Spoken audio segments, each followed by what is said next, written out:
Beaucoup de monteurs échouent parce qu'ils pensent que leur job, c'est seulement faire des coupures dans une vidéo. Et le résultat, c'est qu'ils peuvent devenir interchangeables tôt ou tard par une IA. Donc aujourd'hui, je vais te partager 3 leçons qui vont transformer ton montage en un vrai business. Et franchement, si tu rates une seule de ces leçons, oublie l'idée de vivre du montage vidéo, ça sert à rien. Reste bien concentré et applique chacune des leçons parce que ça peut vraiment te changer la vie. Leçon numéro 1, le storytelling, ton arme la plus puissante.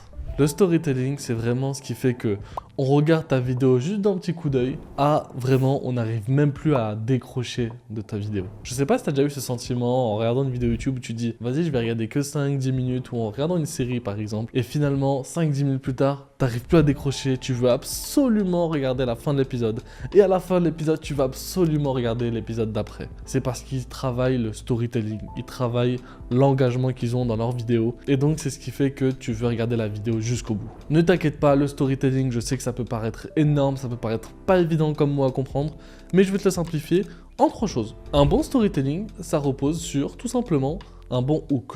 Un hook, c'est quoi? C'est les 5 premières secondes de ta vidéo. Que ça soit sur Instagram, TikTok, YouTube, Netflix, peu importe, tu regarderas toujours accidentellement les 5 premières secondes de la vidéo. C'est normal, quand tu scrolles sur TikTok, forcément tu vas regarder 1 ou 2 secondes. Bah justement, c'est là où tu vas devoir accrocher la personne. Donc, commence déjà par juste travailler les 5 premières secondes pour que tout simplement la personne veuille juste regarder ta vidéo, tu vois. Donc fais une accroche simple et rapide. Par exemple, les 3 leçons que je vais te donner aujourd'hui vont te changer la vie en montage vidéo, tu vois. C'est une phrase simple, on comprend directement de quoi je vais parler et surtout ça t'accroche et ça te donne envie de regarder cette vidéo. La deuxième chose dans le storytelling, c'est tout simple, c'est que chaque petite séquence doit te donner envie de voir la suivante. Il faut qu'il y ait une tension constante. Là, je suis en train de te parler de la deuxième étape du storytelling, mais toi, tu dis « Ok, j'ai envie de suivre cette vidéo-là parce que j'ai envie de savoir c'est quoi la 3e étape du storytelling. » Et quand on va passer à la 3e étape du storytelling, tu vas dire « Ok, trop bien, maintenant j'ai envie de savoir la leçon numéro 2. » Et donc, constamment, je te donne une bonne raison de rester sur ma vidéo, tout simplement. Donc, apprends à donner une tension constante dans ta vidéo pour que le viewer reste sur ta vidéo. Et la 3e étape est la plus simple du storytelling, c'est un payoff. À la fin de la vidéo, si tu as regardé cette vidéo jusqu'au bout, tu vas pouvoir changer ta vie. C'est pas dingue comme résultat? Qui serait assez fou pour ne pas regarder la vidéo jusqu'au bout? Même moi, je la regarderai jusqu'au bout, tu vois. Donc, donne envie à ton viewer, récompense-le d'être arrivé à la fin. Par exemple, en donnant de la valeur dans ton contenu. Ou alors, tout simplement, si tu racontes une énigme, une histoire d'horreur, bah, donner le fin mot d'histoire. Ou le résultat final. Tu vois, c'est des petites choses simples qui donnent envie à la personne qui regarde cette vidéo de rester jusqu'au bout. Donc si je dois te donner un exercice simple, avant même de commencer ton montage, ou avant même de tourner une vidéo, écris sur une page blanche ton accroche, vraiment la phrase d'introduction qui va donner envie à la personne de rester, écris tes tensions, qu'est-ce qui va faire que la personne va rester sur la vidéo tout le long de la vidéo, constamment, et enfin, comment est-ce que tu vas pouvoir récompenser ton viewer. La leçon numéro 2, c'est de construire une offre claire et spécialisée. Clairement, si ton offre, c'est juste « je fais du montage », ça va servir à rien, ça m'intéresse pas franchement. Bah ouais, en fait, littéralement, tu veux rien d'autre de plus que les autres. Donc ton client, il veut savoir clairement qui tu aides, le problème que tu aides et comment tu les aides. C'est 3 choses très simples, mais c'est ce qui va définir ton offre. Je peux te donner un exemple d'offre claire. Tu peux dire par exemple, j'aide les youtubeurs éducatifs à doubler leur taux de rétention grâce à un montage avec du storytelling et des sous-titres dynamiques. C'est clair, c'est évident, je sais exactement à qui m'adresser, je sais exactement comment tu vas faire et qu'est-ce que tu fais. Et tu peux mettre ça sur toutes les niches possibles. J'aide un restaurateur à faire plus de ventes grâce à la publication de vidéos dynamiques et qui donnent envie sur Instagram. C'est bête, c'est simple et c'est efficace. Donc te prends pas la tête et juste sois clair. Et c'est là que la spécialisation joue. Parce que si tu es un monteur général, tu te noies dans les autres monteurs. Tu es noyé dans la masse, tu vaux rien par rapport à un autre, et donc tu n'as aucune valeur ajoutée. Crée-toi ta propre valeur ajoutée. Spécialise-toi dans une seule niche. C'est ce qui va te permettre de valoriser beaucoup plus ton travail. Parce que moi, si je suis en train de faire une vidéo YouTube, je veux travailler avec un monteur spécialisé dans les vidéos YouTube. Encore mieux, si je travaille avec un monteur, je veux avoir un monteur qui est spécialisé dans les vidéos YouTube de type infographie, valeur ajoutée. Je veux pas un monteur Instagram. Je veux pas un monteur TikTok. Et au-delà du fait que je veux juste un monteur YouTube, je veux aussi un monteur YouTube qui ne fait pas du contenu divertissant. Parce que ça sera pas la même spécialisation.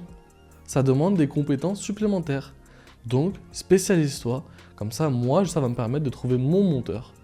Et moi, je vais te valoriser plus parce que tu es un bon monteur pour ma niche plutôt que d'autres personnes. C'est tout simplement comme ça que tu vas devenir rare et donc que tu vas coûter plus cher. Tu vas écrire noir sur blanc, j'aide, tu mets ta niche à le résultat attendu grâce à ton système de montage, tout simplement. Donc un exemple concret, j'aide les youtubeurs éducatifs à doubler leur taux de rétention grâce à un montage dynamique et un bon storytelling. Là, c'est clair et on a envie de t'embaucher toi et pas un autre. La leçon numéro 3, c'est calculer la vraie valeur que tu apportes. Clairement, il faut que tu arrêtes de penser qu'un monteur te paye pour ton temps. Il s'en fout du temps que tu passes à faire un montage. Il veut que tu le payes pour l'impact que ça aura, le résultat final. C'est évident dit comme ça, mais un cas concret.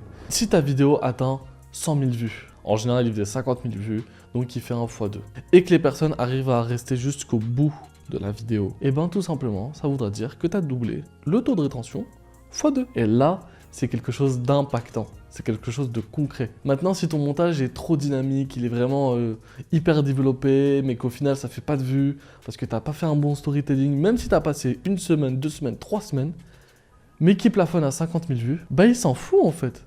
Ça lui changera rien de te payer 3 semaines, 4 semaines, 1 mois de salaire, alors que tout simplement, il n'y a aucun résultat concret. J'ai un schéma très simple qui va te permettre de calculer ta valeur. Parce que je te parle de valeur, mais c'est peut-être trop flou pour toi, c'est normal. Donc là, on va tout simplement apprendre à calculer ta valeur. Alors en fait, ta valeur, c'est très simple. C'est l'issue rêvée de ton client, ce qu'il imagine, les références qu'il t'envoie, vraiment voilà, son idéal de montage, fois la chance estimée de réussite. Tout simplement, si tu as pris toi en tant que monteur, et pas un autre parce que toi tu es spécialisé, eh ben il aura plus de chances, il estime qu'il aura plus de chances en tout cas d'y arriver. C'est ce qu'on disait tout à l'heure, c'est te spécialiser tout simplement pour être la bonne personne et que ton client il ait beaucoup plus de chances d'avoir le résultat qu'il estime. Et tout ça est divisé tout simplement par le délai. Plus ton délai va être long, moins tu auras de la valeur, parce que ça va prendre beaucoup plus de temps, alors qu'un client il veut quelque chose maintenant, tout de suite, dès qu'il en a envie, c'est tout de suite et maintenant. Donc plus ta deadline est longue, plus ta valeur va diminuer, c'est tout simple. Fois les efforts et sacrifices que ton client fait.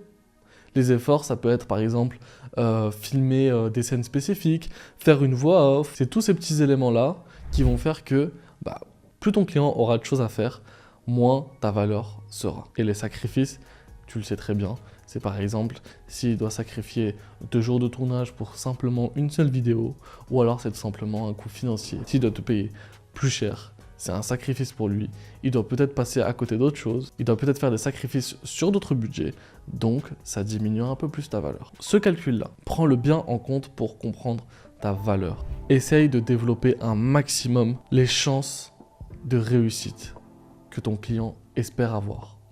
Et essaye de réduire à l'inverse le plus possible et les efforts et sacrifices de ton client. C'est ce qui va te permettre d'avoir une grande valeur aux yeux de ton client et qui va te payer cher toi et pas un autre. Donc voilà pour moi les 3 leçons les plus importantes. Le storytelling, une offre claire et le calcul de ta valeur. Si tu appliques ça, tu vas vraiment devenir un monteur indispensable. Donc enregistre cette vidéo, vraiment n'hésite pas à apprendre étape par étape, leçon par leçon et fais-le minutieusement. Ne bâcle pas, je sais que tu as envie de passer à l'étape suivante, mais sincèrement, sache que c'est ce qui va pouvoir te changer ta vie, donc fais-le bien. Et d'ailleurs, si tu veux aller beaucoup plus vite et rejoindre l'élite du montage vidéo, on pourra avoir un appel gratuit, toi et moi, pour voir si on peut transformer ton montage en un vrai business rentable. Et pour tous les autres, abonnez-vous, mettez la cloche, likez, et mettez-moi en commentaire un sujet ou une question que vous avez sur le montage vidéo, je vous aiderai avec grand plaisir.